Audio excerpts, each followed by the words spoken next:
The fluorescent lights buzzed overhead as I waited in the lobby of the Nordstrom Institute for Advanced Research. My interview was scheduled for 2 p.m., but I'd arrived 20 minutes early, force of habit from my nursing school days. The receptionist, a bored-looking man in his 40s, had barely acknowledged me when I signed in. I smoothed my skirt for the 10th time and ran through my prepared answers again. This job wasn't exactly what I'd imagined for myself, but at $30 an hour for night reception work, I couldn't afford to be picky. Not with Mom's medical bills piling up faster than I could open them. "Ms. Joe?" A crisp voice cut through my thoughts. I looked up to see a tall man in a nice suit. His posture was super stiff, like he'd never learned how to relax. "Mr. Morrow?" I stood, extending my hand. "Yes, follow me, please." He turned without shaking my hand and walked toward a hallway marked Administrative Offices. His office was as immaculate as his appearance, not a paper out of place, not a speck of dust anywhere. He gestured to the chair across from his desk, and I sat down, placing my folder of references on my lap. "Your application was adequate," he said, folding his hands on the desk. When he smiled, I nearly flinched. His teeth were unusually large, almost too numerous for his mouth. Previous experience in healthcare, excellent attention to detail, no criminal record. "Yes, The night receptionist position requires discretion and strict adherence to protocol," he continued as if I hadn't spoken. "We conduct sensitive research here, government contracts, proprietary technology." He paused, eyes fixed on me without blinking. "The position pays $30 per hour. 10-hour shifts, 4 nights per week, midnight to 10 a.m. I tried not to show how desperately I needed this job. $30 an hour would cover Mom's insurance gap, and maybe even let me start paying down my student loans from the nursing program I'd had to abandon when she got sick. "That sounds perfect," I said, forcing a smile. "Perfect is not what we require, Ms. Joe. Perfect is unrealistic. We require competent. We require obedient." He opened a drawer and pulled out a thick binder and a slim folder. "This is the employment contract," he said, sliding the folder toward me. "And this is the procedural handbook for night reception staff." I opened the handbook while he explained the basic duties: manning the phones, monitoring the security feeds, logging any unusual activity. The first few pages seemed normal enough until I reached a section titled Mandatory Protocols. "Do not accept deliveries after 11 p.m. If you receive a call from someone claiming to be your grandmother, hang up immediately. Never, under any circumstances, look directly at the security cameras. Do not open the front doors for anyone between midnight and 6 a.m., regardless of their identification. If the lights flicker more than 3 times in succession, move to the basement storage room and lock the door." I looked up. "Is this a joke?" Mr. Morrow's expression didn't change. "The Nordstrom Institute's work is highly classified. These protocols exist for your safety and the integrity of our research. But my grandmother, all night staff receive personalized instructions based on their particular vulnerabilities." His mouth stretched into something that resembled a smile, but didn't reach his eyes. "Now, would you like a tour of your workspace?" The reception area was a stark contrast to the warm, chaotic nurses' station I'd grown used to in clinicals. A sleek desk with 3 monitors faced the glass front doors. To the right, a bank of security screens showed various hallways and rooms throughout the building. A phone system with multiple lines sat beside a computer. "This button," Mr. Morrow pointed to a red button beneath the desk, "connects directly to local emergency services. This one," he indicated a blue button, "alerts me personally. Use the red only in case of fire, severe injury, or police emergency. Use the blue for protocol violations. He showed me the key to the basement storage room, pointed out the camera blind spots, areas he said were designed for privacy during restroom breaks, and explained the phone forwarding system for after-hours calls.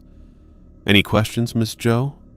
I had about 100, but the one that came out was, why can't I look at the security cameras? Some of our research involves light wavelengths that can cause neurological damage when viewed through digital mediums, he said without hesitation. The cameras themselves are fine, but human eyes should not view them directly. Peripheral vision only. It didn't make sense, but neither did turning down $30 an hour. When can I start? I asked. Tonight, if you're available. Sign here. I signed. That night, sitting on my bed in the apartment I shared with Mom, I read through the entire rule book. Some rules contradicted basic safety protocols I'd learned in nursing school. Do not call for backup if you hear knocking from inside the supply closet. If the phone rings exactly 13 times, do not answer it, but place a circle of salt around your chair. Mom coughed in her sleep from the next room, and I closed the binder. The Nordstrom Institute was obviously eccentric, maybe even run by paranoid government contractor types, but the money was real, and that was all that mattered. Still, as I set my alarm for 11 p.m., I couldn't shake the feeling that I'd agreed to something much stranger than a simple reception job. The image of Mr. Morrow's 2 large teeth kept coming back to me. The way he never seemed to blink, the strange rules that made no scientific sense. But what choice did I have? Mom's next round of treatment wasn't going to pay for itself. I let myself hope that the rules were just some weird hazing ritual or corporate culture thing. But as I set my alarm and prepared my clothes for the night shift, the memory of those rules and Mr. Morrow's 2 perfect teeth kept circling in my head. I tucked my badge into my pocket as I walked through the quiet building. My first few nights at the Nordstrom Institute had been exactly what $30 an hour should buy, boring. Nothing but silence, occasional footsteps from late working scientists, and the constant tick of the analog clock mounted above my reception desk. The handbook had made night shift sound like some horror movie setup, but the reality was mundane data entry and staring at security monitors from my peripheral vision. I'd even brought a novel on my 3rd night after finishing all my assigned tasks by 2 a.m. Easiest money I've ever made, I muttered, settling into my chair for night 4. The scientists who worked late rarely acknowledged me beyond a brief nod on their way out. I'd grown accustomed to the hollow echo of my own footsteps during hourly walk-through checks of the lobby. Nothing ever happened here after midnight. By 1 a.m., I'd completed my routine security log, bathroom break, and monitor check. The building made a steady drone sound from the ventilation system. I pulled out my book and settled in for another quiet night. At precisely 1:17 a.m., the phone rang. I jumped, nearly dropping my novel. Not a single call had come in during any of my previous shifts. The caller ID showed unknown. I picked up the receiver and recited the script I'd memorized from the handbook. Nordstrom Institute Night Reception. This is Emily Jo speaking. How may I assist you? Silence stretched for 3 seconds. Then, Xiaomei, is that you? I froze. No one called me that except Nai, I whispered, forgetting protocol entirely. A soft chuckle came through the line. Of course it's me. Who else calls you Xiaomei? It was her voice. Exactly her voice. My grandmother had died 5 years ago from a stroke, but this was unmistakably her. The slight accent, the warmth, the way she emphasized the second syllable of my nickname. This isn't possible, I said, my hands shaking. You're not real. "Ay, yes, such nonsense," she replied, scolding me just like she used to.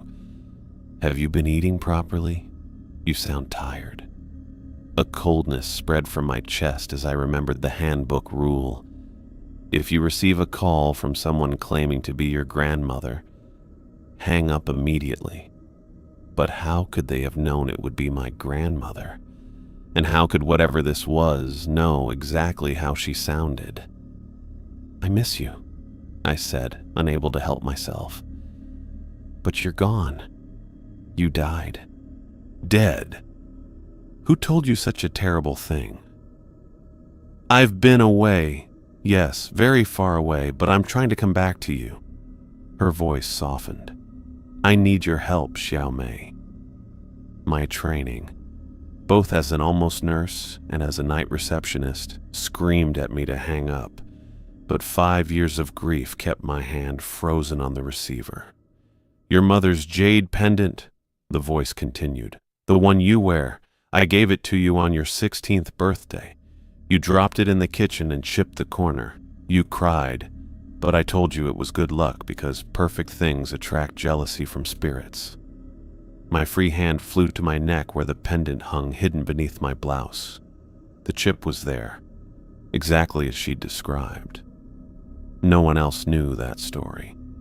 "What do you want?" I asked, my voice barely audible. "I left something for you. In the basement supply room. A package. It will help me find my way back to you." The basement supply room.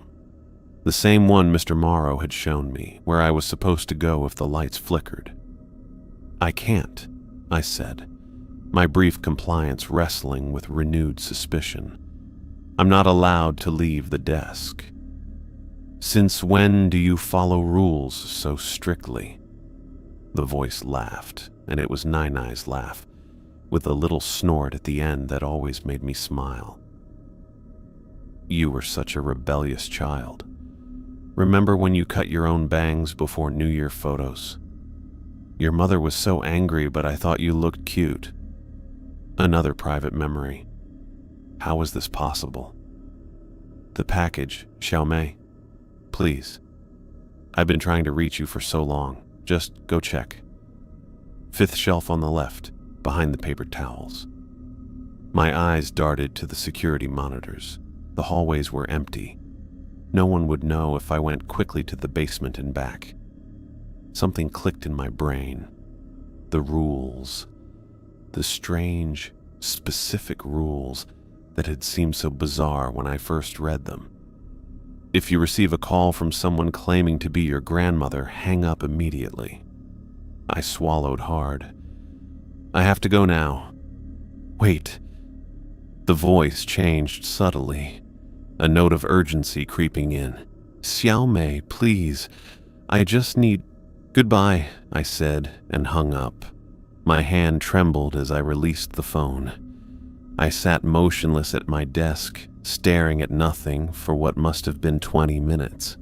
The voice had been perfect. Every inflection, every term of endearment, and those memories. Details no one else could possibly know. The rest of the night crawled by. I found myself jumping at every noise, checking the basement door repeatedly to make sure it remained closed. When 10 a.m. finally arrived, I nearly ran to Mr. Morrow's office. He was at his desk reviewing documents with the same mechanical precision I'd noticed during my interview. He didn't look up when I knocked on his open door. "Mr. Morrow, I need to report an incident from last night." His hand paused mid-page turn. "What sort of incident?" "I received a phone call at 1:17 a.m. I swallowed. From someone claiming to be my grandmother. He set down his papers and finally looked at me. "And what did you do?" I spoke to her. Longer than I should have. She knew things only my grandmother would know. But I remembered the rule, and hung up, eventually. "Did this caller ask you to do anything?" His voice remained measured, but I noticed his fingers had tightened on the edge of his desk. "Yes, She wanted me to check the basement supply room for a package she supposedly left for me. Mr. Morrow stood abruptly. "Did you go?" "No, I stayed at my desk." His shoulders relaxed slightly. "Good. That's good, Ms. Joe." He walked to his office door and closed it, then returned to his seat, gesturing for me to take the chair opposite him.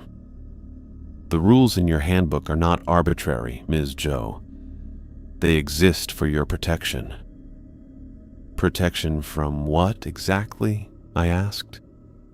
How did something know about my grandmother, about private memories we shared? Mr. Morrow adjusted his tie.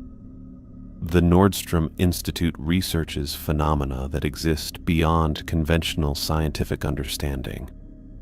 Our work occasionally attracts attention from entities that do not belong in our reality."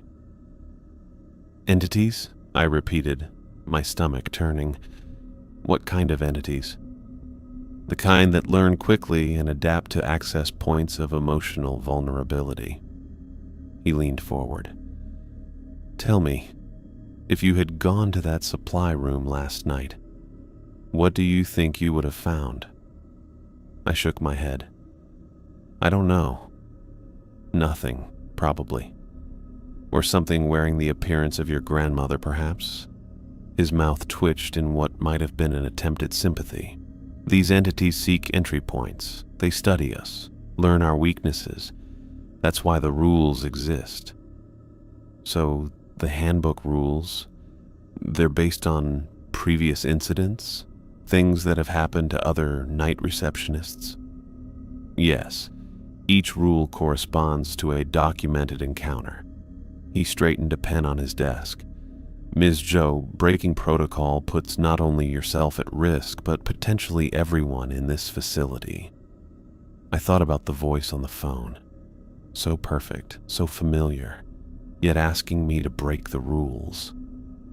"I understand. I hope you do. For now, we will increase security measures during your shifts." He stood, signaling the end of our conversation. "And Ms. Joe, if anything else unusual occurs, any sound, any call, any visual anomaly, report it immediately using the blue button." That night, when I arrived for my 5th shift, I noticed the changes right away. New security cameras had been installed, their black lenses pointed directly at my desk. Not at the entrance, not at the hallways, but at me. I sat down at my station, feeling the weight of unseen eyes. Somehow, the new cameras made me feel less safe, not more.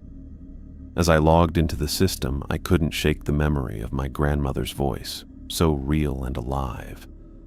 Whatever Mr. Morrow said, whatever strange research they conducted here, nothing explained how something could replicate her so perfectly, down to memories only she and I had shared. I glanced up at the cameras watching me and wondered, what exactly was I being protected from? Or what was I being watched for? The red digital numbers of the clock flicked to 2:30 a.m. on my 5th night at the Nordstrom Institute.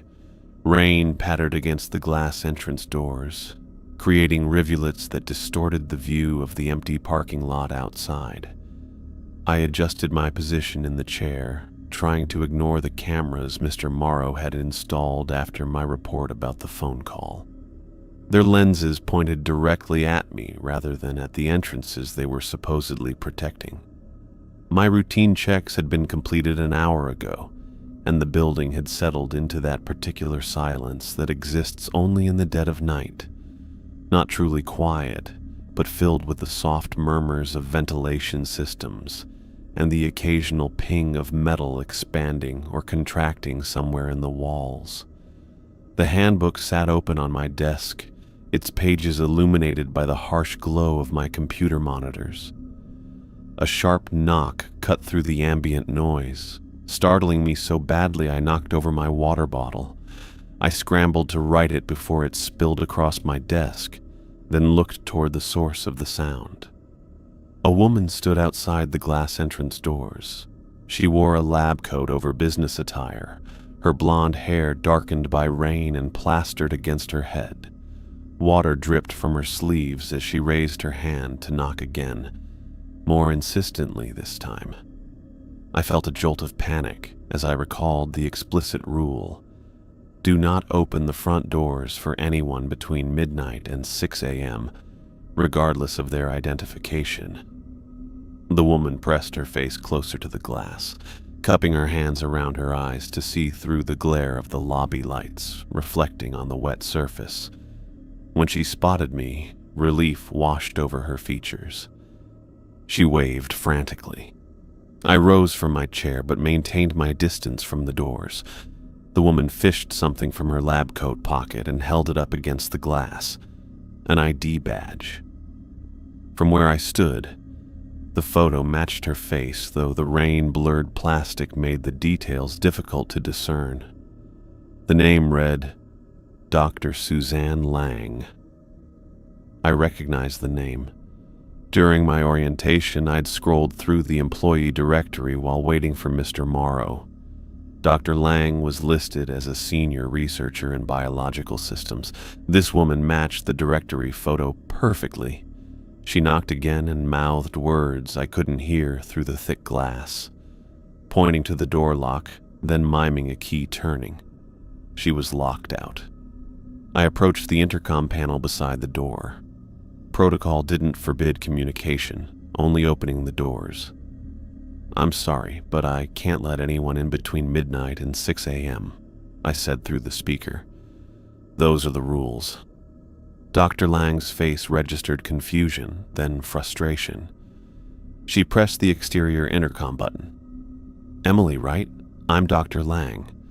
I just stepped out to get something from my car, and the door locked behind me. Her voice came through with electronic crackles. My keycard must have demagnetized in the rain. Please, I'm soaked. She did look miserable, water dripping from her chin, her thin lab coat offering little protection from the downpour. I really can't, I said. Mr. Morrow was very specific about not opening the doors for anyone during night hours. This is ridiculous, she said, running a hand through her wet hair. I've been working here for 5 years. Call Morrow if you have to, but I need to get back to Lab 3. I'm in the middle of time-sensitive cultures that can't wait until morning. That made sense. Why would a senior researcher leave in the middle of the night if she was working on something important? And if she was just getting something from her car, she wouldn't have taken her keys. Her explanation fit perfectly. But the rule in the handbook was absolute. And after my experience with the phone call 2 nights ago, that perfect recreation of my grandmother's voice, I wasn't taking any chances. I'll call Mr. Morrow for you, I offered, reaching for the desk phone. Dr. Lang pressed her palms against the glass, desperation etching lines around her eyes. There's no time. My cultures will be ruined if I don't get back to them in the next 10 minutes. Emily, please, use your common sense. A flash of anger crossed her face as I hesitated, my hand on the phone. Are you seriously going to let months of research be destroyed because of some stupid rule? Water streamed from her clothes, pooling around her feet on the exterior landing. Lightning flashed somewhere in the distance, briefly illuminating the parking lot behind her. For an instant, I thought I saw something strange about her shadow. Too tall, too angular, but the impression vanished as quickly as it had appeared.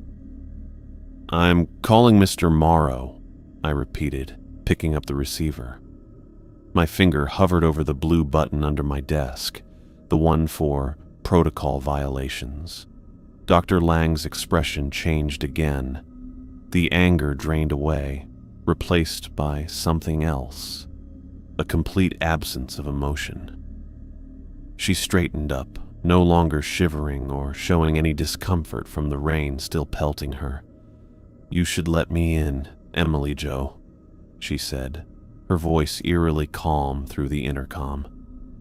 It would be better for everyone if you just open the door now." My skin crawled. How did she know my last name? I hadn't introduced myself fully through the intercom. As I watched, her pupils got bigger and bigger until they filled her eyes completely. They turned totally black, like looking into empty space. I pressed the blue button.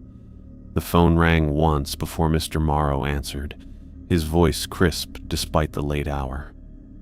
"What protocol violation are you reporting?" "There's someone outside," I whispered, unable to look away from the woman, or whatever it was, staring at me through the glass. "She says she's Dr. Lang, but her eyes... something's wrong with her eyes. Do not open the doors. Go to the basement storage room immediately. Lock yourself inside. I'm on my way." The line went dead. The thing that looked like Dr. Lang just stood there on the other side of the glass, its black eyes staring at me. Water kept running down its face, but it didn't blink or seem bothered by it at all. I backed away from the desk, keeping my eyes on the thing as I headed for the hallway to the basement stairs. My security badge shook in my hand as I swiped it at the stairwell door. The lights in the stairwell kept blinking as I went down, each step getting me further from the safety of the reception area. I tried not to think about the rule about blinking lights. 3 times in a row, the handbook had said. These blinks were just random, probably the old building dealing with the storm.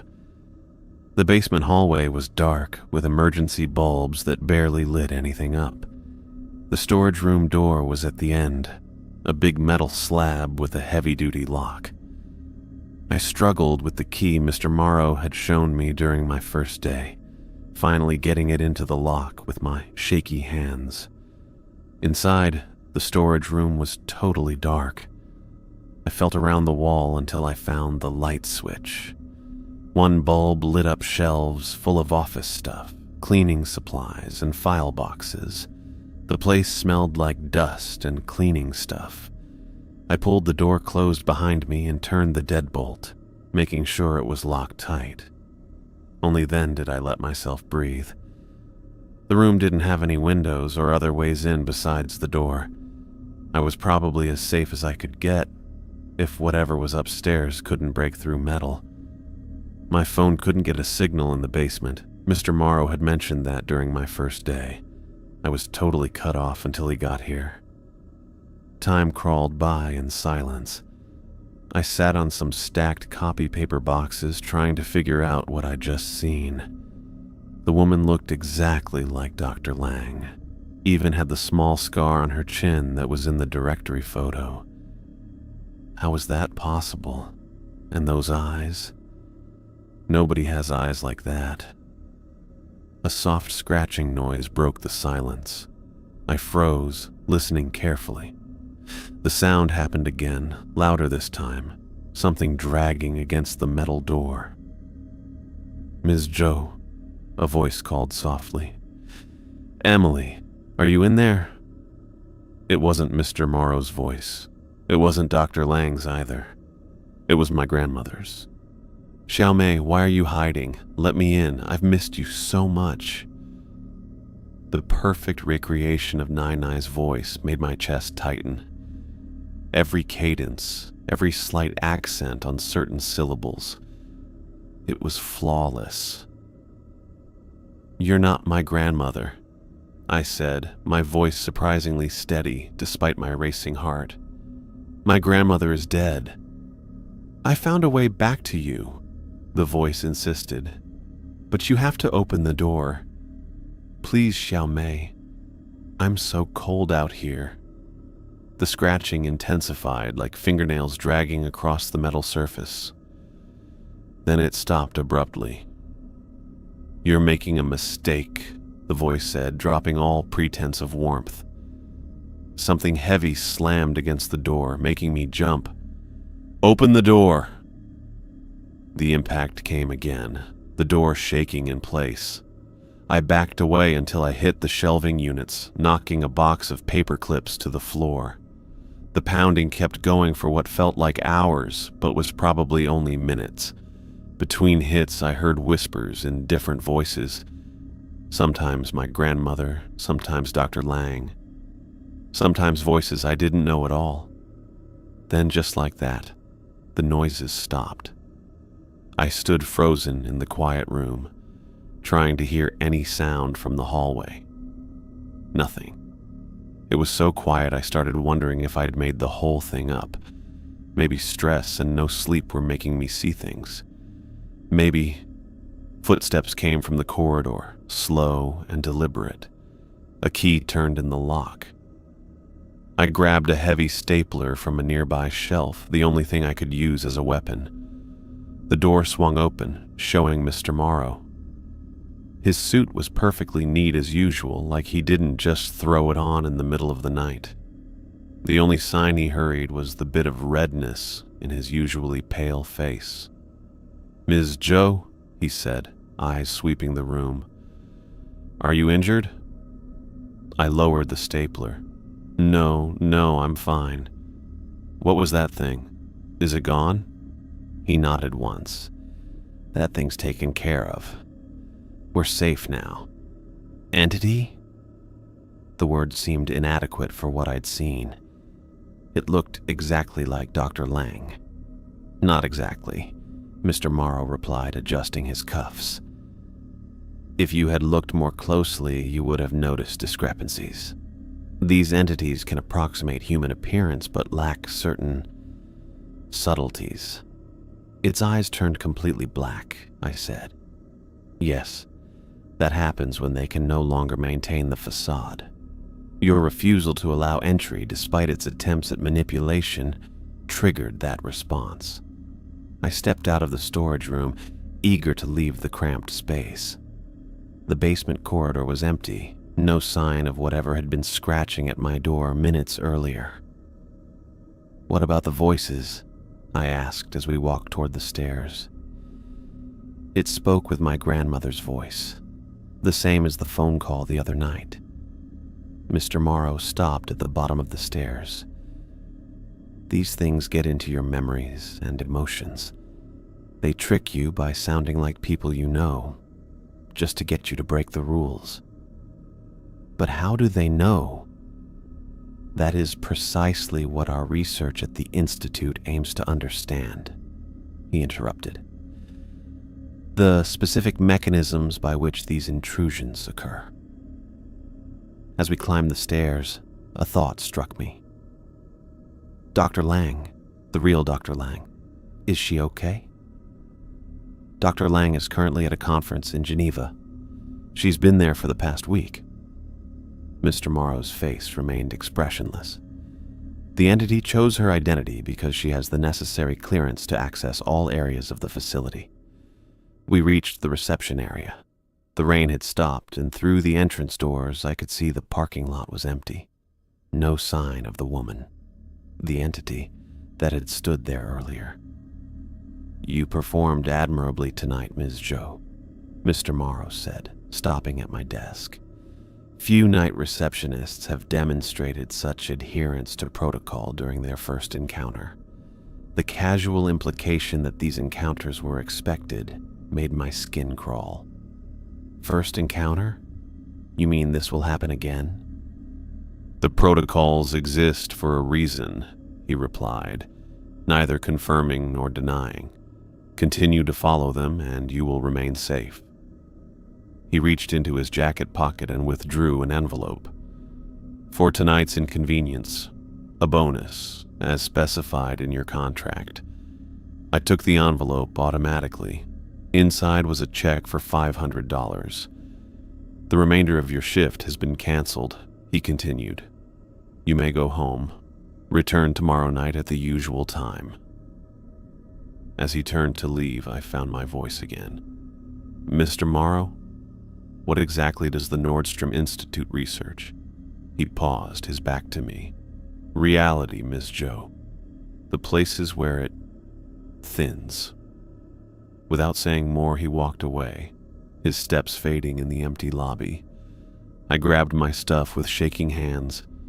The check felt heavy in my pocket, payment for surviving something I still didn't understand. On my way out, I stopped at the entrance doors, looking at the spot where the entity had stood.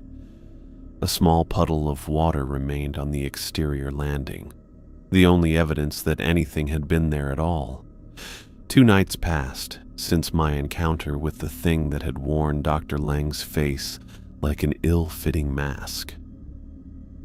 I tried to convince myself it had been a stress-induced hallucination, a combination of late hours, poor sleep, and an overactive imagination. But the check for $500 that Mr. Morrow had handed me was very real, now deposited in my account to help cover Mom's next round of treatments.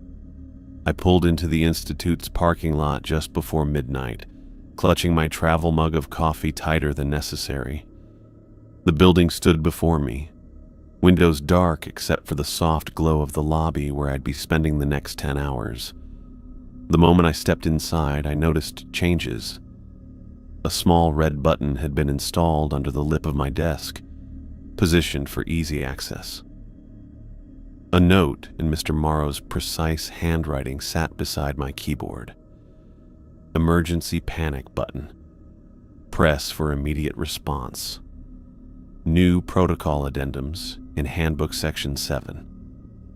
I found the handbook where I'd left it in the drawer. Several pages had been added, held in place with binder clips. The first page contained a notice of my salary increase to $40 per hour, effective immediately. The rest detailed new procedures. Most alarmingly, what to do if I ever encountered temporal duplications within the facility. In case of encountering what appears to be facility personnel in locations where they are not scheduled to be, do not approach or engage. Press emergency button and proceed to nearest supply closet until assistance arrives. Temporal duplications, the clinical phrasing made it sound like a minor inconvenience, like a printer jam or a power outage. But the explicit instructions to hide in a supply closet told me this was anything but routine. The first half of my night duty passed without incident. I conducted my hourly walkthrough checks, recorded the temperature readings from each wing as the new protocols required, and even managed to read a few chapters of my novel during the long stretches of silence. At 3:12 a.m., a flicker of movement caught my eye. One of the security monitors, camera 4, showed activity. Something was moving in the reception area, my reception area. I looked up from the monitor, confirming I was alone in the lobby. The front doors remained closed, the chairs empty, the potted plants still. Yet on the screen, camera 4 clearly showed the reception area from behind my chair, and it showed me sitting at my desk. My handbook rule flashed in my mind. Never look directly at the security cameras, but I was already looking, unable to tear my eyes away from the impossibility on the screen. The Emily on the monitor wasn't doing what I was doing. While I sat frozen in horror, it moved with strange, jerky motions, head tilting at an angle that made my neck hurt just watching.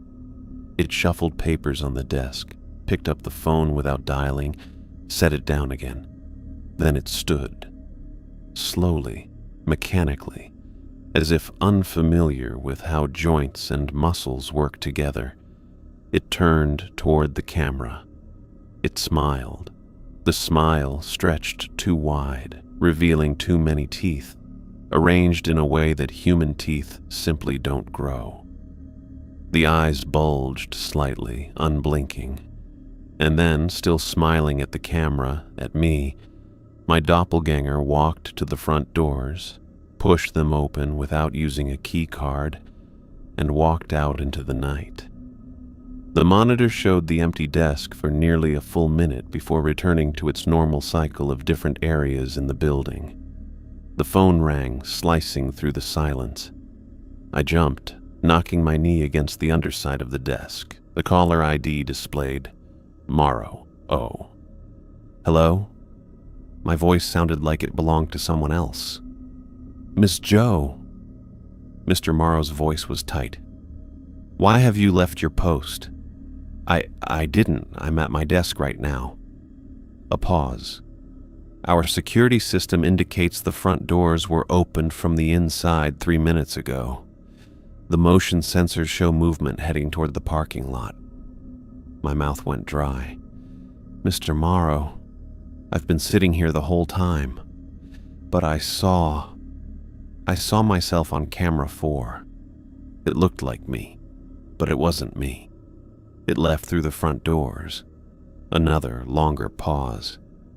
"You looked directly at camera 4, of all the things to focus on?" "Yes, I saw movement, and we have an emergency signal from Lab 7B. He cut me off. "Dr. Knox has triggered his panic button. Go check on him immediately."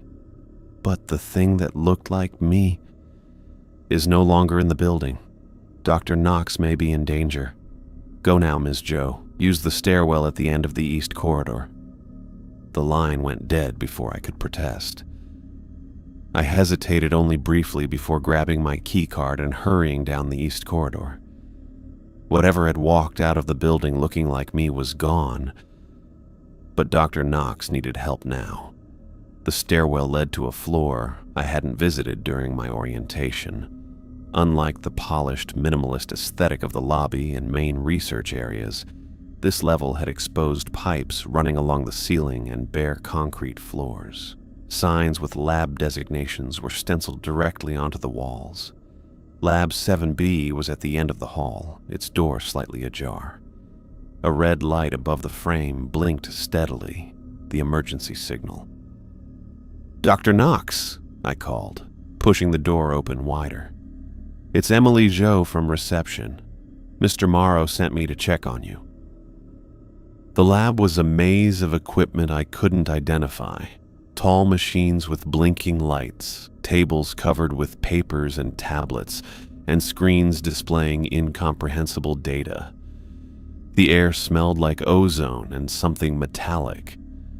"Dr. Knox?" A shuffling sound came from behind a large server rack. I moved cautiously around it. A man in a lab coat was pressed against the wall, his glasses askew, his face pale with terror. Dark blood stained the front of his white coat. "You're hurt," I said, stepping toward him. "Let me help." "Stay back," he screamed, pressing himself harder against the wall as if trying to pass through it. "You're not real. You can't be real. I watched you die." I stopped, hands raised to show I meant no harm. "Dr. Knox, I'm Emily from reception. Mr. Morrow asked me to check on you. You hit your panic button." He shook his head violently. No. You walked in here 20 minutes ago. You spoke to me. Then your face." He clutched at his own face, smearing blood across his cheek. "And then you were just gone. But the door never opened. You never left." Blood began to trickle from his nose as he spoke, joining the stains on his coat. "Dr. Knox, you need medical help. You're bleeding." He blinked rapidly, confusion replacing fear. He touched his face, looking with surprise at the blood on his fingertips. "I feel strange." His words slurred slightly. Before I could reach him, he slid down the wall to the floor. More blood appeared, seeping from his ears. "Dr. Knox!" I rushed to him, checking for a pulse. It was there, but weak and irregular. I reached for my phone to call for help, but realized I'd left it at my desk in my hurry. The lab had no phone I could see. The emergency button on the wall seemed my only option. I slammed my palm against it, and an alarm immediately began to wail throughout the building. I returned to Dr. Knox, trying to remember my emergency medical training from nursing school. I loosened his collar, checked his airway, and put him in the recovery position. But the blood continued to flow from his nose and ears, and his breathing grew more labored by the second. "Hold on," I told him, though I wasn't sure he could hear me. "Help is coming." His eyes fluttered open one last time. He looked at me with sudden clarity and whispered, "It's in the walls," before his body went limp. Mr. Morrow and 2 security guards I'd never seen before burst into the lab minutes later. They pulled me away from Dr. Knox while a medical team that had materialized from nowhere worked on him. "What happened here?" Mr. Morrow demanded, his normally impassive face showing actual emotion, anger, or perhaps fear. "I don't know. I found him like this. He was terrified of me, said he'd seen me before, thought I wasn't real." The words tumbled out. "He was bleeding and then he just collapsed." Mr. Morrow studied my face intently. "Did you touch anything in this lab? Any of the equipment?" "No, I went straight to Dr. Knox when I found him." One of the medical team approached us, his expression grim. "He's gone, sir. Cerebral hemorrhage from the looks of it, massive and sudden." Mr. Morrow's jaw tightened. "Secure the lab. Full containment protocol." He gripped my arm and steered me toward the door. "Ms. Joe, come with me." In a small security office near the lobby, Mr. Morrow sat me down in front of multiple screens showing footage from Lab 7B. He rewound to an hour before I'd arrived. Dr. Knox worked alone, moving between equipment, taking notes, occasionally speaking into a recording device. Nothing unusual. Then at 2:52 a.m., he suddenly looked up toward the door. His expression changed to one of surprise, then welcome. He spoke to someone off camera. The footage had no audio, but his body language suggested normal conversation. "Who is he talking to?" I asked. "I don't see anyone else." Mr. Morrow fast-forwarded slightly. Dr. Knox's behavior changed all of a sudden. He backed away from the invisible visitor, looking totally freaked out. He reached for the panic button on the wall, but never made it. Instead, he clutched his head, stumbled, and collapsed partially out of frame. At 3:15 a.m., the lab door opened again, and I walked in, the real me responding to Mr. Morrow's call. "There's no one else," I whispered. "No one entered before me." "No," Mr. Morrow agreed, his voice flat. "The security logs confirm no one accessed Lab 7B between Dr. Knox's arrival at midnight and your entry at 3:15 a.m. I stared at him. "That's impossible. He was talking to someone. He was terrified of someone." "Of you." His last words indicated he believed he was seeing you. A chill spread through me. But I wasn't there. I was at my desk until you called. Mr. Morrow replayed the footage of the front doors opening at 3:12 a.m., seemingly on their own. "Something left the building wearing your appearance, Ms. Joe, and something visited Dr. Knox wearing your appearance. Yet you were allegedly at your desk the entire time." We stared at each other, both of us too freaked out to speak. "You think I'm lying?" I asked, anger cutting through my fear. "Check the reception desk camera." "I did," he said simply. "It shows you at your desk, looking directly at camera 4 despite explicit instructions never to do so, then becoming agitated. It does not show you leaving." "Because I didn't leave. I saw something that looked like me leave on the monitor." Mr. Morrow closed the video files and turned to face me fully.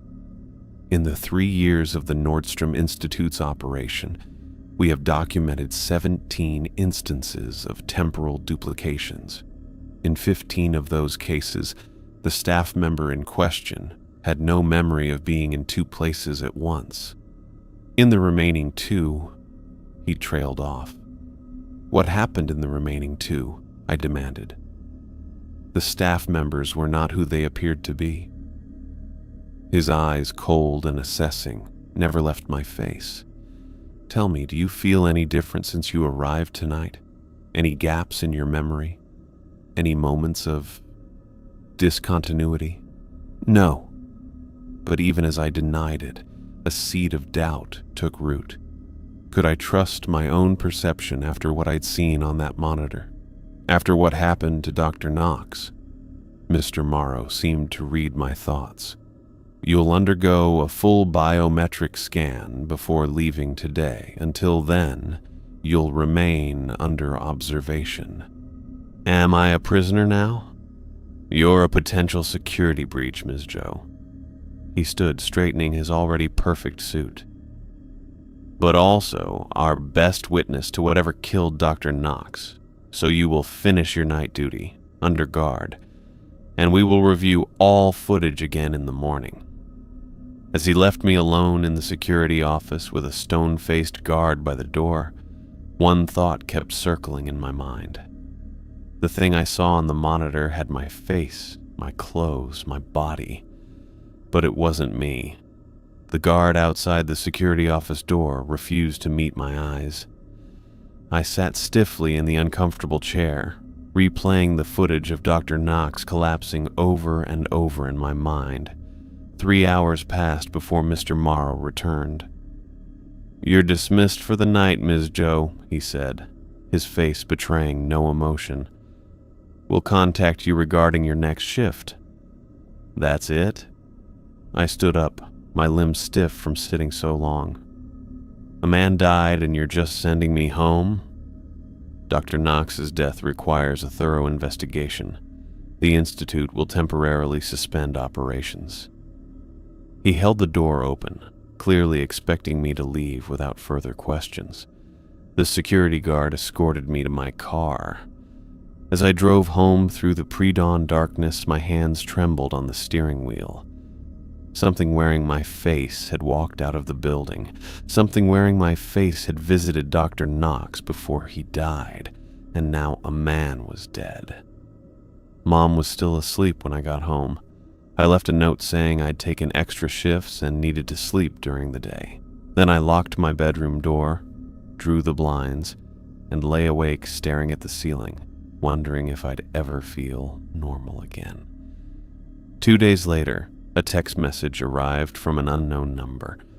Nordstrom Institute closed for internal review until further notice. Full compensation for scheduled shifts will be provided. For 5 days, I attempted to return to normal life. I spent time with Mom, took her to a doctor's appointment, caught up on household chores. But my mind kept returning to the Institute, to Dr. Knox's blood-streaked face, to his final whispered words. It's in the walls. On the 6th day, another text arrived. Operations resume tomorrow night. Regular schedule. Increased compensation package pending discussion. That evening, I stood in front of my bathroom mirror, studying my reflection. Was I really me, or was I something else wearing my face? The thought made me nauseous. You okay, Em? Mom called from the living room. You've been in there 20 minutes. I'm fine, I replied automatically. Just tired. When I arrived at the Institute the next evening, the difference was immediately obvious. 2 armed security guards flanked the entrance, checking my ID with far more scrutiny than the bored daytime receptionist ever had. Inside, more guards patrolled the hallways, their holstered weapons visible on their hips. Mr. Morrow waited at my desk, a new handbook placed precisely in the center. Ms. Joe, he greeted me, his posture as rigid as ever. Before we discuss your continued employment, I need to verify your identity. He produced a small device resembling a thermometer. Open your mouth, please. What is that? I asked, taking a step back. A molecular resonance scanner. It will confirm you are who you appear to be. I hesitated, then complied. The device beeped after a few seconds. Satisfactory, Mr. Morrow said, tucking it away. Now, about your position. The events of last week were unfortunate but not unexpected. The Nordstrom Institute's work occasionally presents unique hazards. A man died, I said flatly. Yes. Dr. Knox was a valued colleague whose loss affects us deeply. His tone suggested exactly the opposite. However, our research must continue. We've implemented additional security measures, as you've noticed. He gestured to the new handbook. Your protocols have been updated. Please review them thoroughly before midnight. And if I decide not to come back? Mr. Morrow adjusted his cuffs, a gesture I'd come to recognize as his version of discomfort. That would be unfortunate. Your performance has been exemplary, particularly your adherence to protocol during crisis situations. Few candidates possess such compatibility with our requirements. The way he emphasized compatibility sent a chill through me. We're prepared to increase your compensation to $50 per hour with a completion bonus of $5,000 if you finish your 1-month contract. The amount made me blink. $50 an hour plus a bonus would cover Mom's treatments for 6 months. That kind of financial breathing room was impossible to walk away from. Fine, I said. I'll stay. Excellent. Mr. Morrow checked his watch. I'll personally inspect the facility before departing. The security team will remain on site until 11:30 p.m. As he walked away, I opened the new handbook. The original rules remained, but additional protocols had been added, neatly printed on colored paper for easy reference. One in particular caught my attention. If infant crying is heard from anywhere within the facility between midnight and 5 a.m., immediately create a circle of salt around your workspace and remain within the boundary until dawn or authorized personnel arrive. Do not investigate the sound regardless of its persistence or apparent urgency. I flipped through the rest of the handbook, finding more bizarre instructions. Protocols for if the water in the bathroom ran backward, what to do if all the clocks showed different times, how to respond if the phone rang with my own number as the caller ID. By the time I finished reading, the security team was preparing to leave. Mr. Morrow returned from his inspection, nodding curtly in my direction. All clear. The facility is secure. Remember your protocols. The lobby fell silent after he left. I sat at my desk, trying to focus on my regular duties instead of the memory of Dr. Knox's blood-streaked face or the doppelganger that had worn my appearance. At precisely midnight, the phone rang once, then stopped. I checked the caller ID, blank. Just as I settled back in my chair, I heard it. A baby crying. The sound was distant but unmistakable, the high-pitched wail of an infant in distress. It seemed to come from the east wing. My first instinct was to investigate. What was a baby doing in a research facility at midnight? But the handbook's warning flashed in my mind. I yanked open my desk drawer where Mr. Morrow had placed a large container of salt during my first shift. With shaking hands, I created a circle around my desk and chair, making sure the line was unbroken. The crying grew louder, more insistent. It now seemed to come from multiple directions at once. The east wing, the stairwell, the hallway leading to the bathrooms. Impossible unless there were multiple babies, or unless whatever was making the sound could project its voice. I remembered Dr. Knox's words again. It's in the walls. A shiver ran down my back as I double-checked the salt circle. For 20 minutes, the crying continued, rising and falling in intensity. Then it stopped abruptly, leaving a silence that felt even more threatening. A soft scratching sound drew my attention to the ceiling vent above the water cooler. The metal grate covering the duct moved slightly, then more forcefully. It popped free, clattering to the floor. A small, pale hand with too many joints emerged from the darkness of the vent, gripping the edge.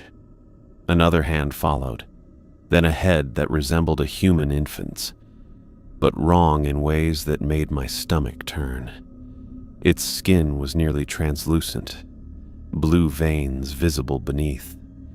Its eyes were too large, too black, with no white at all. Thin, membranous wings unfurled from its back as it wiggled free of the vent and dropped to the floor with unnatural grace. Then it opened its mouth. The jaw extended far wider than any human mouth could, revealing rows of needle-like teeth. The sound that emerged was a perfect imitation of a baby's cry, sweet, plaintive, designed to trigger every human instinct to help and protect. I pressed back against my chair as the creature scuttled forward on all fours, moving with a jerky, insect-like motion. It stopped at the edge of the salt circle, cocking its head as if puzzled by this barrier it couldn't see. It reached a hand toward the line, then pulled back sharply, as if burned. A high, keening wail escaped its throat, no longer imitating a human infant but something else entirely, a sound that made the windows vibrate. More scratching sounds came from other vents around the lobby. 2 more creatures emerged, identical to the first, their wings catching the fluorescent light as they dropped to the floor. I sat frozen, hardly daring to breathe as they circled my salt boundary, occasionally testing it with a finger or toe, always recoiling. One creature found the gap in the circle where I'd accidentally scuffed the salt with my shoe. It pushed a finger through, its black eyes fixed on me with terrible intelligence. I lunged for the salt container, pouring more to repair the line. The creature hissed, withdrawing its hand.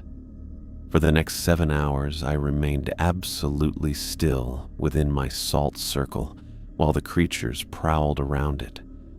They tried everything, crying in human voices, mimicking my mother's call, even speaking my name in a child's voice.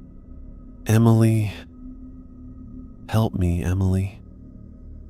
I covered my ears but kept my eyes on them, watching for any break in the salt line. Minutes stretched into hours. My legs cramped, my mouth dried out. But I didn't move from my chair, didn't reach for my water bottle that had rolled just outside the circle. As dawn approached, the creatures became agitated, their movements more frantic. They clawed at the floor, the chairs, anything they could reach. The first rays of sunlight came through the lobby windows. The creatures shrieked, their see-through skin beginning to smoke where the light touched it. The lobby doors opened. Mr. Morrow entered, carrying what looked like a modified flashlight. He pointed it at the nearest creature and pressed a button. A beam of bright white light shot out, covering the creature. It shook violently, seeming to collapse into itself until it vanished with a pop of displaced air. He took care of the other 2 just as quickly, then checked his device and looked around the lobby carefully before approaching my circle. "You may step out now, Miss Joe. The entities have been neutralized." My legs nearly buckled as I stood. "What were those things?" Mr. Morrow pocketed his device. "The same entity that visited Dr. Knox, though it can take multiple forms simultaneously. We've been tracking it for some time." Entity. It looked like there were 3 of them. A single consciousness with multiple projections. The infant form is one of its preferred manifestations. He gestured to a chair. "Please sit. You must be exhausted." I remained standing. I want answers. Real ones this time. Mr. Morrow studied me for a long moment. "Very well. The Nordstrom Institute was established to research quantum reality, specifically the theoretical boundaries between dimensions." "Theoretical? No longer theoretical." He straightened his tie. "Our experiments were more successful than anticipated. We created small breaches between our reality and others. Most closed naturally, but some remained, allowing entities to occasionally slip through. Like the things that just tried to kill me, like whatever killed Dr. Knox." "Precisely. Dr. Knox encountered the same entity in Lab 7B. Unfortunately, he did not follow protocol. He approached it, allowed it close enough to affect his neurological functions. I thought back to the security footage, how Dr. Knox seemed to be talking to someone who wasn't there. It made him see things. It projected images directly into his mind, causing a fatal hemorrhage. The entity feeds on neural activity, essentially consuming consciousness itself. And you didn't think to mention any of this when you hired me? Mr. Morrow's expression remained impassive. Would you have accepted the position if I had? No. Then you understand our recruitment dilemma. He produced an envelope from his jacket.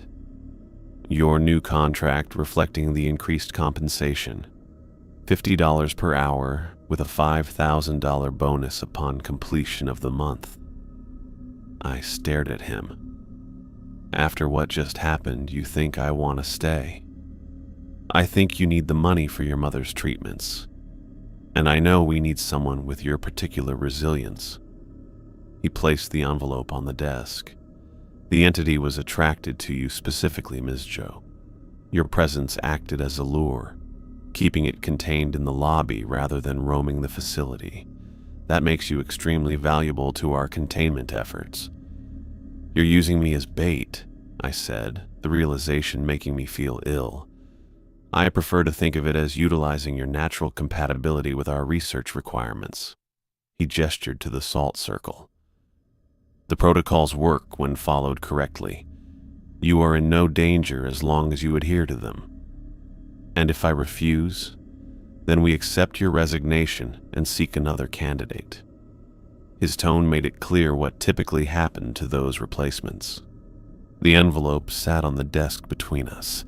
Inside was enough money to give Mom a fighting chance, to give us both breathing room we hadn't had in years. 1 month, I said finally. Not a day more. Acceptable. Mr. Morrow nodded once. Security will escort you home. Return tonight at the usual time. As I gathered my belongings, exhaustion making my movements clumsy, I glanced at the vents where the creatures had emerged. They looked ordinary now, just metal grates over dark spaces. But I knew better. Something was in the walls, just as Dr. Knox had warned.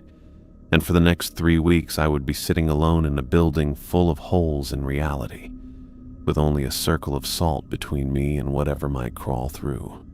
With 1 week left in my contract, I couldn't shake the feeling that I was missing something crucial about the Nordstrom Institute.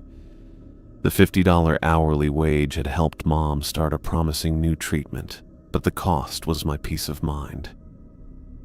Every night I spent inside those walls felt like tempting fate, especially after what happened to Dr. Knox. I arrived at the public library downtown 3 hours before my shift was scheduled to begin. The main branch had computers with access to newspaper archives and public records, resources I needed to understand what I'd gotten myself into. Just doing some research for a paper, I told the librarian who showed me to a terminal. I started with a simple search, Nordstrom Institute for Advanced Research. The results were sparse. A few mentions in scientific journals about grants received, vague descriptions of quantum research initiatives, and a handful of press releases announcing new hires. Nothing about dimensional breaches or entities from other realities. Then I tried a different approach. I searched for missing persons in the area over the past year, focusing on people who might have worked night shifts. 3 names appeared in separate articles: Diane Mercer, James Holloway, and Tara Nguyen. Diane had disappeared 7 months ago.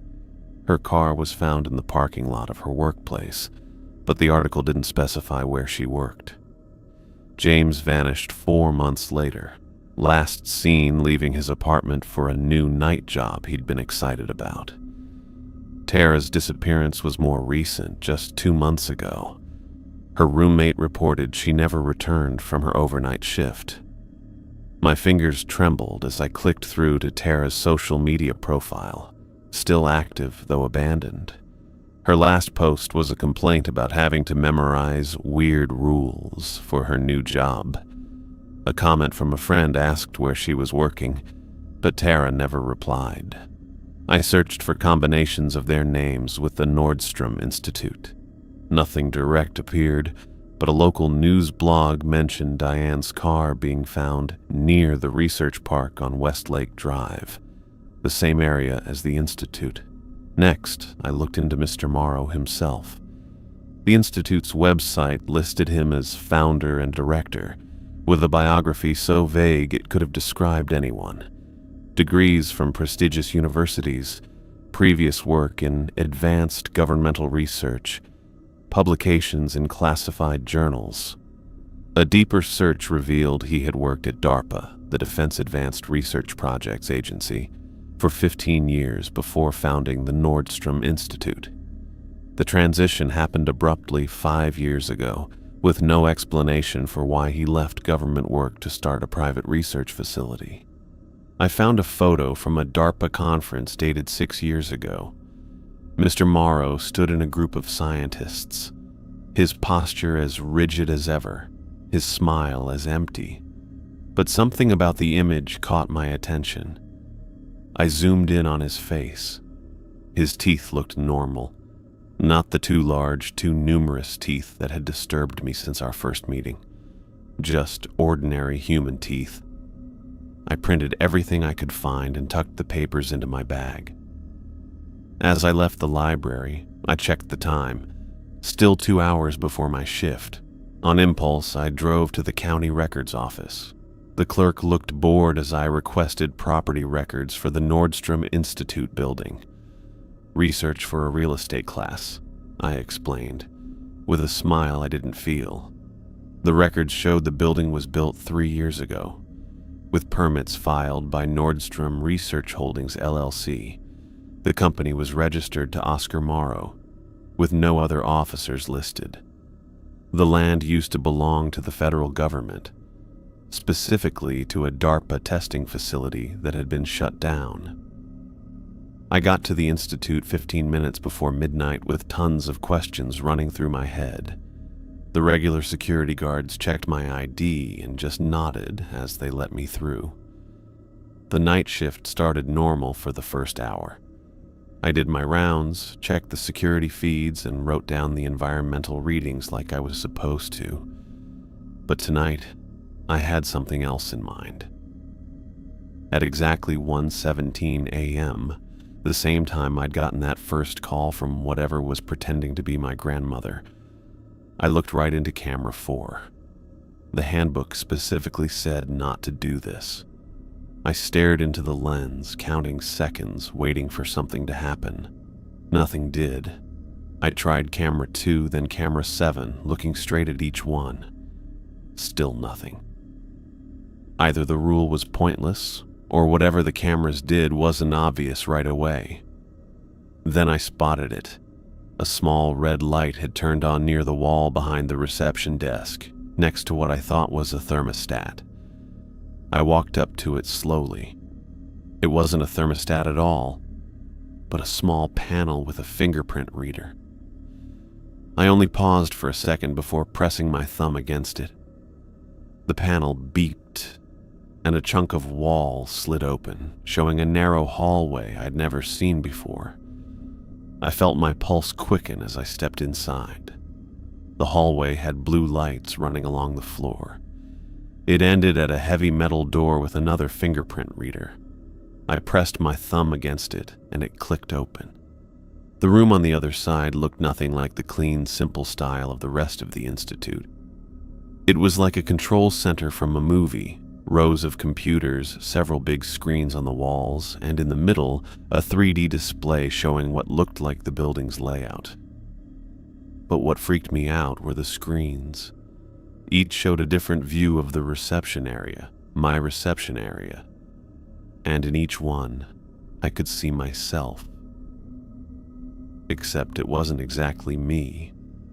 On one screen, my hair was shorter. On another, I wore glasses I didn't own. On a third, I was wearing different clothes than what I had on. I went to the nearest computer. Files were open, like someone had been working there recently. The top document was called Quantum Viewer Calibration Protocol. I read through it quickly, feeling colder with each paragraph. The document explained how the quantum viewers let them watch parallel dimensional variants of the same physical space. The viewers were set up to focus on anchor subjects, people whose patterns were especially stable across multiple realities. Night receptionists. We were the anchors. Another file caught my eye. Containment protocols for dimensional breaches. I opened it, my throat getting tight as I read. The presence of a quantum anchor, subject, stabilizes localized reality, preventing uncontrolled breach expansion. Each anchor must remain within designated areas during critical hours, midnight to 6 a.m., when dimensional thinning is most pronounced. Behavioral protocols have been established to prevent anchor subjects from inadvertently attracting or enabling entity transit. The behavioral protocols. The handbook rules. I clicked through more files, finding detailed notes on each rule and why it existed. Rule 4. Never look directly at security cameras. Cameras utilize quantum lensing technology that can create feedback loops when observed by an anchor subject, potentially opening micro breaches. Rule 7. If lights flicker more than 3 times in succession, move immediately to basement storage. Light fluctuations indicate imminent breach formation. Basement storage contains emergency stabilization field. Rule 12. Hang up immediately if caller claims to be your grandmother. Entities have demonstrated ability to access anchor subjects' memories, particularly focusing on deceased loved ones for emotional manipulation. Every bizarre rule had a purpose, not to protect me, but to maintain the stability of whatever experiments they were conducting. I wasn't being protected from outside threats. I was being used to contain them. A file labeled Subject Compatibility Ratings showed a list of names with numerical scores. My name was at the top with a 97% rating. Below mine were other names, including Diane Mercer, 84%, James Holloway, 79%, and Taryn Nguyen, 91%. The 3 missing night receptionists. A note under Tara's name read, Subject lost during Entity Incursion Event 17, replacement required. Lost. Not quit, not fired. Lost. I clicked on Entity Incursion Event 17 and found a security log dated 2 months ago, when Tara disappeared. The log described an entity breaching containment after subject deviated from protocol by responding to auditory lure. The entity had taken Tara's form and escaped into the facility. The real Tara was listed as unrecoverable. An alarm suddenly blared through the room. Red lights flashed as a computerized voice announced, Security breach detected. Unauthorized access to Control Center Alpha. Lockdown initiated. I had to get out. I ran to the door, but it had already sealed shut. The fingerprint reader was dead, its screen dark. Emergency protocols activated. The computerized voice continued. Security team en route. Estimated arrival, 4 minutes. 4 minutes. I looked around quickly for another exit, but there wasn't one. My only choice was to block the door and try to learn as much as possible before they showed up. I pulled a heavy chair to the door and stuck it under the handle. It wouldn't last long, but it might give me a few extra minutes. Then I went back to the computer and started downloading files onto a USB drive I found in a drawer. The screen showing different versions of me suddenly flickered. One after another, they switched to security camera feeds from around the building. I watched armed guards rushing through hallways, headed straight for me. Then another person appeared on the main entrance feed. Mr. Morrow walked calmly through the lobby, talking on a phone. When he passed under a light, something weird happened to his face. It glitched out for a second, like bad TV reception. For a split second, his features seemed to change, showing something sharp and not human underneath. It happened again when he entered the east hallway. This time, I got a better look at what was under the human disguise. A face with way too many angles, made up of flat surfaces that bounced light in ways that didn't make sense. His teeth had always bothered me. Too big. Too many. They'd felt off from our first meeting because deep down, I'd known they weren't really teeth. They were part of something else completely. Something wearing a human face like a mask that didn't fit right. Then it hit me. Mr. Morrow wasn't human. He was one of them. Something from another dimension. And he wasn't trying to keep other things out. He was using us to bring them in. I looked at the security monitors and saw Mr. Morrow's face glitch again as he walked quickly down the hallway. Something was wrong with his face. Underneath it looked like something crystal-like and not human. My hand shook as I turned back to the computer, knowing I only had a few minutes before he got to me. The USB drive's light flashed while copying files, but it wasn't fast enough. I needed answers right away. I clicked through folders quickly, looking for anything that might explain what was going on. I noticed a folder called Founder and clicked on it immediately. Inside, I found photos and documents about Oscar Nordstrom, who actually founded the Institute. He didn't look anything like Mr. Morrow. He was shorter, chubbier, with nice eyes behind wire glasses. His bio said he was a really good physicist who worked on quantum mechanics and made a big discovery about dimensions 5 years ago, the same time Morrow suddenly quit DARPA. I opened a video from 5 years ago. It showed a lab with weird equipment I'd never seen before. Oscar Nordstrom was standing in front of what looked like a doorway made of light, talking excitedly into a recorder. Test 47 of the quantum aperture. Previous tests have confirmed stable pathway formation, but today we're attempting first physical transit of an inanimate object. He placed a small metal sphere on a mechanical arm that extended toward the light. As the sphere touched the shimmering surface, the aperture pulsed. The sphere disappeared. "Transit successful," Nordstrom exclaimed. "Now for retrieval." He typed commands into a console. The aperture flickered, then expanded suddenly. Nordstrom backed away, alarm replacing excitement on his face. Something's wrong. The aperture is becoming unstable. Readings indicate. The video cut to static for several seconds. When the image returned, the laboratory was in chaos. Equipment sparked and smoked. The aperture had grown, its light now harsh and painful to look at, and something was coming through. The camera caught only glimpses, a tall, angular form composed of faceted surfaces that seemed to bend light around them. Nordstrom screamed as the entity reached for him with limbs that moved in impossible ways. Then the video ended. My stomach lurched as I realized what I was seeing. The real Oscar Nordstrom had opened a doorway to another dimension, and something had come through. Something that had taken his place. Mr. Morrow wasn't working to contain breaches between dimensions. He was the breach. I clicked through more files, finding personnel records that showed a complete staff turnover in the weeks following Nordstrom's accident. The official story was that he had died in a lab explosion, and his colleague Oscar Morrow had taken over the institute.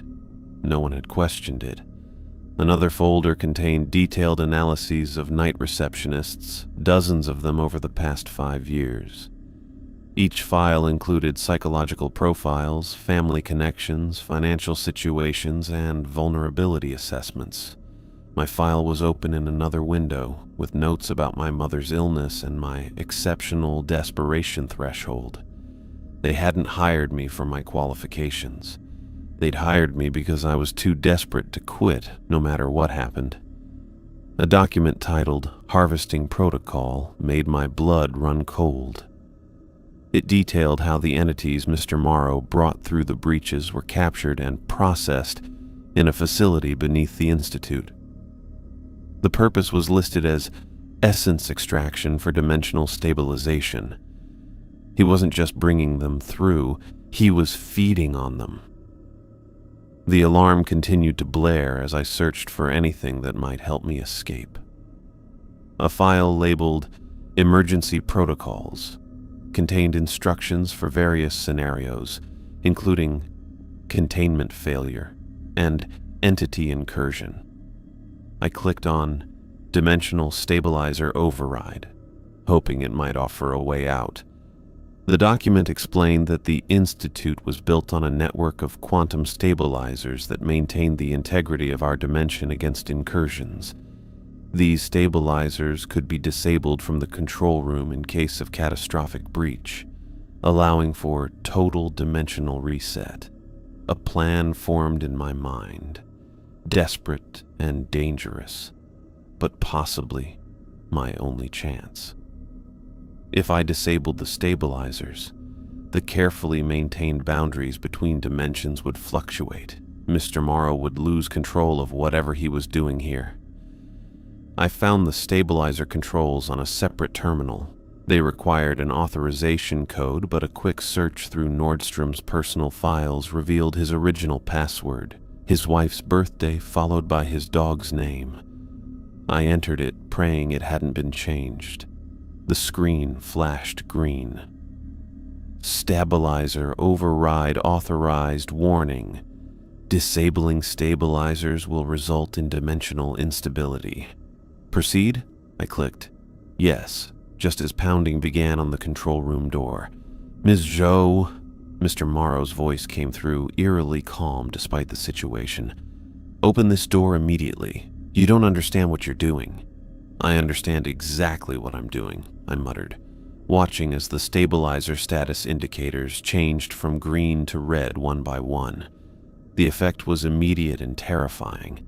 The air in the room seemed to thicken, getting kind of jelly-like.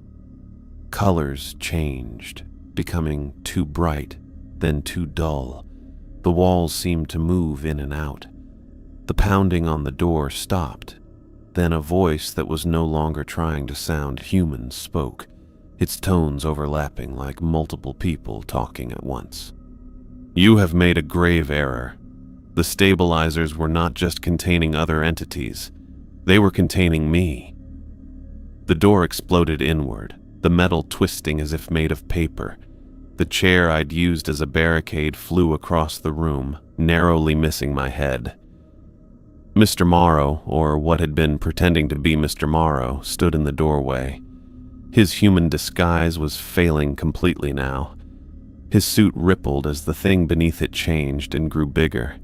His face stretched and broke apart, showing skin that looked like shiny black glass with tons of tiny surfaces. Where his arms should have been, multiple limbs unfolded, each ending in points that looked sharp enough to cut through steel. What you see is merely what your mind can process, the entity said, its voice vibrating through my bones rather than my ears. My true form would drive you mad. I backed away until I hit the computer console. You killed Oscar Nordstrom. You took his place. I improved upon his work. The entity moved into the room, its movements jerky yet fluid, like stop-motion animation played too fast. He opened the door, but he had no vision for what lay beyond it. I have brought order to chaos. By kidnapping people like me, by feeding on other entities. Sustenance is necessary for adaptation. Your kind makes excellent anchors. Your consciousness helps me maintain this form in your reality. It tilted what passed for its head. You were the best anchor we've found. Your desperation made you perfect. The room continued to warp around us. On the monitors, I could see similar effects throughout the building. Corridors stretching impossibly long, then compressing to half their size. Furniture melting into the floor, then reconstituting in different forms. Security guards frozen in mid-motion as time itself became unstable.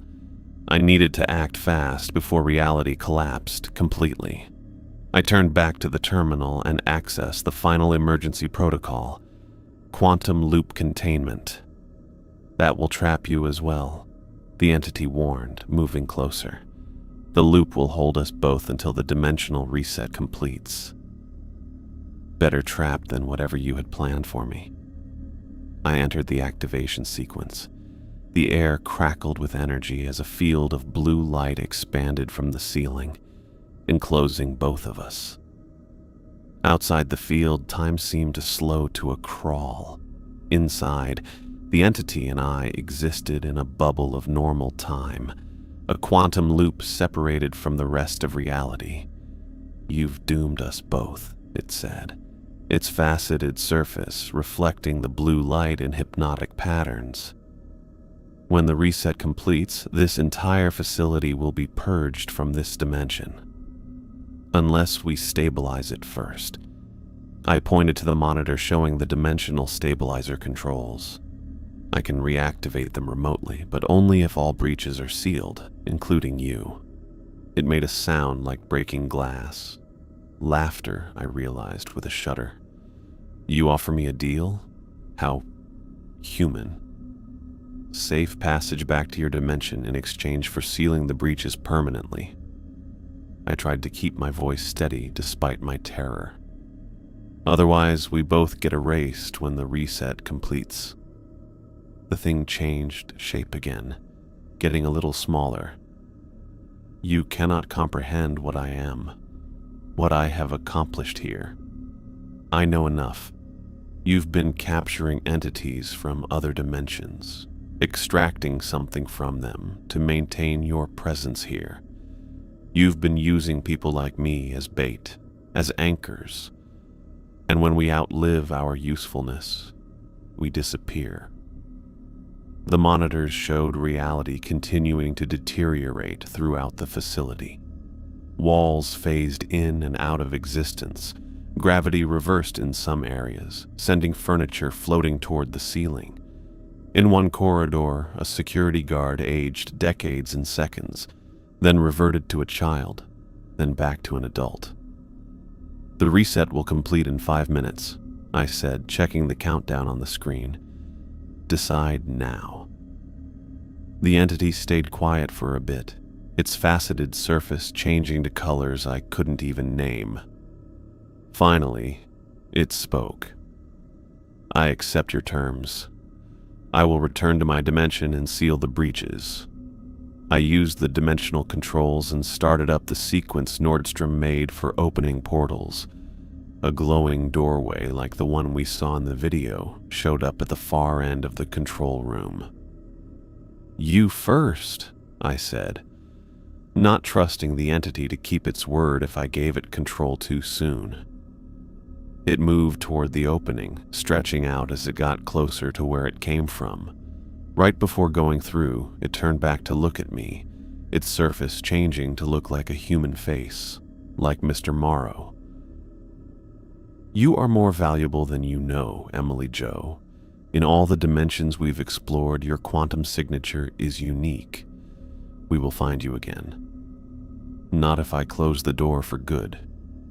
I activated the final sequence, transferring control of the stabilizers to the terminal nearest the aperture. The figure reached the controls and started fixing the broken areas. On the screens, I watched as things went back to normal throughout the facility. The walls became solid again. Gravity went back to normal. Time started working right. As the last broken spot closed up, the figure stepped through the doorway. Its final words hung in the room as the door shut. Doors swing both ways. The quantum loop dissolved as the reset completed. The blue field faded, and I found myself standing alone in the control room. The monitors showed a completely normal research facility. No spatial distortions, no time anomalies, no faceted entities stalking the halls. I checked the computer logs. All traces of dimensional research had been wiped clean, replaced with ordinary scientific data. It was as if the breaches had never existed. I made my way back to the reception desk, half expecting to encounter guards or some other obstacle, but the building was quiet, the corridors empty. When I reached the lobby, dawn was breaking outside the glass doors. My shift was over. The night receptionist's handbook still sat on my desk. I picked it up, flipping through pages that now contained only standard security procedures. No salt circles, no protocols for flickering lights or phantom phone calls. But when I turned to the back cover, I found a single line of text that hadn't been there before. Doors swing both ways. I tucked the handbook into my bag. Insurance, in case Mr. Morrow ever found his way back. When the day shift arrived at 8 a.m., I handed in my resignation. The daytime receptionist looked confused when I mentioned Mr. Morrow. Who? The director is Dr. Nordstrom, has been since the institute opened. I walked out into the morning sunlight, the handbook heavy in my bag. The Nordstrom Institute looked like any other research building now, glass and steel shining in the early light, with no sign of all the weird stuff that happened there. But I knew better, and I'd be keeping an eye out in case those strange dimensional problems started up again.